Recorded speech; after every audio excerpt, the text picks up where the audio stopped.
தமிழ் சினிமால 70களோட பிற்பகுதியில இயக்குனர் பாரதிராஜாவோட அறிமுக திரைப்படமான 16 வயது நிலை படத்துல அவருக்கு அசிஸ்டண்டாவும் படத்துல 2 நிமிஷம் வந்து போற ஒரு கிராமத்து வைத்தியர் கதாபாத்திரத்துல நடிச்சும் தன்னோட சினிமா பயணத்தை ஆரம்பிச்சவர் தான் நடிகரும் இயக்குனருமான பாக்யராஜ்.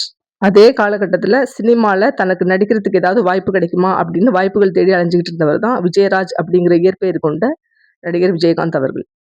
16 வயது நிலை படத்துக்கு அப்புறம் சிகப்பு ரோஜாக்கள், கிழக்கே போகும் ரயில், நிறம் மாறாத பூக்கள் போன்ற படங்கள்ல அசிஸ்டண்டா இருந்து அதுக்கப்புறம் அவரோட புதிய வார்ப்புகள் படத்தின் மூலமா ஹீரோவாவும் பாக்யராஜ் நடிச்சிருந்தார்.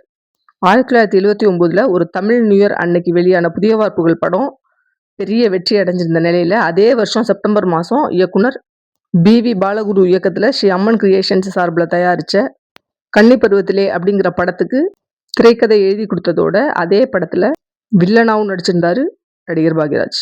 கன்னி பருவத்திலே படத்துக்காக ஹீரோ செலெக்ஷன் தீவிரமா நடந்துகிட்டு இருந்தப்ப பாக்யராஜ் அப்போ சினிமால வாய்ப்பு தேடிட்டு இருந்த விஜயகாந்தை கன்னி பருவத்திலே படத்துல ஹீரோவா நடிக்கிறதுக்கு ப்ரொடக்ஷன் கம்பெனி சார்பா சிபாரிசு பண்ணாரு. ஆனா ப்ரொடக்ஷன் கம்பெனி அந்த படத்துல ஹீரோவா நடிக்கிறதுக்கு ஏற்கனவே ராஜேஷ் அப்படிங்கிற நடிகரை ஒப்பந்தம் பண்ணியாச்சு அப்படின்னு சொல்லி மறுத்துட்டாங்க.